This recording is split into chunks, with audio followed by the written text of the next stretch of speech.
আজকে আপনাদের দেখাবো আমি ছোট্ট একটা ড্যাম, এই যে এটাকে বলে সুইচ গেট। হ্যাঁ, ইন্ডিয়া বাংলাদেশ পানি বের হয় এই ছোট একটা ক্যানেলের মধ্যে দিয়ে। এই পাশে হলো ইন্ডিয়ান বর্ডার সামনে, আর এটা হলো ছোট্ট একটা ক্যানেলের মাধ্যমে এই পানিগুলো ওই দিক থেকে এদিকে যখন বেশি হয় তখন এইদিকে পানি ছেড়ে দেয়। আমাদের গ্রামে আঞ্চলিক ভাষায় এটাকে সুইচ গেট বলা হয় আর কি। এই সেই সুইচ গেট।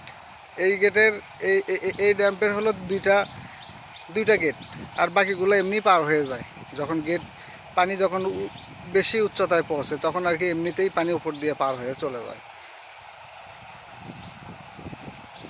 এই হলো একটা রাস্তা, এটা হলো বাংলাদেশের মধ্যে।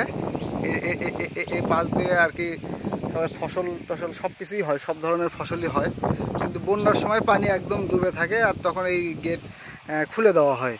গেট যখন খুলে দেয় তখন পানি দিয়ে এই পুরা এলাকা পানি দিয়ে ভেসে যায় এই বর্ষায়।